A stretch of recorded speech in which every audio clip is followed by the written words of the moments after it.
Gusto ko pong mag-thank you kay Sir Jay. Sobrang laking tulong po nung mga pa-drawing ni Sir Jay. Sobrang laking tulong talaga. Especially habang nagte-take ako ng exam. Kay Ma'am Rosana, yung mga pasayaw-sayaw niya minsan, sobrang laking tulong. Tsaka hindi ko makakalimutan si Gypsy Rose dahil kay Ma'am Rosana.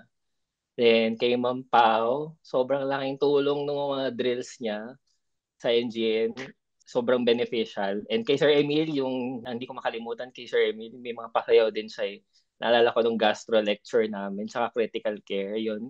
Tsaka si Sir Ryan, yung ting ting ting, talagang hindi siya nawala sa utak ko from number 1 to 85. Narinig ko yung ting ting ting ting ting talaga. Sabi ko, sobrang sobrang laking tulong kahit mahirap yung exam.